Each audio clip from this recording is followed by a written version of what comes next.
ដីតំបន់ឆ្នេរខេត្តព្រះសីហនុក្រុងកំពង់សោមឆ្នេរមីឆ្នេរប្រាក់19ហិកតាបញ្ចប់ការសាងសង់ហេដ្ឋារចនាសម្ព័ន្ធបែកខាងត្បូងគម្រោង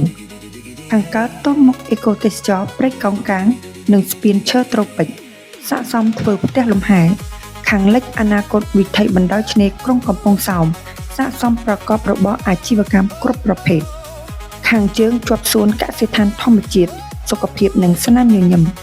ខាងត្បូងជាប់របងកាស៊ីណូស័ក្តិសមសាងសង់ផ្ទះសម្រាប់ជួលចម្ងាយត្រង់ទៅសមុទ្រ500ម៉ែត្រ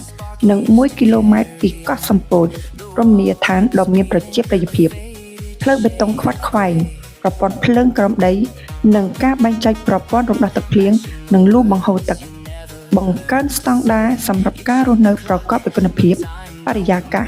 និងតម្លៃសមរម្យមានត្រឹមតែ$5,000ក៏អាចក្លាយជាម្ចាស់ដីនិងបង់ប្រាក់ប្រចាំខែតែ$200ឱកាសល្អមិនគួររំលងប្រញាប់ទំនាក់ទំនង018 ការ៉េ3 186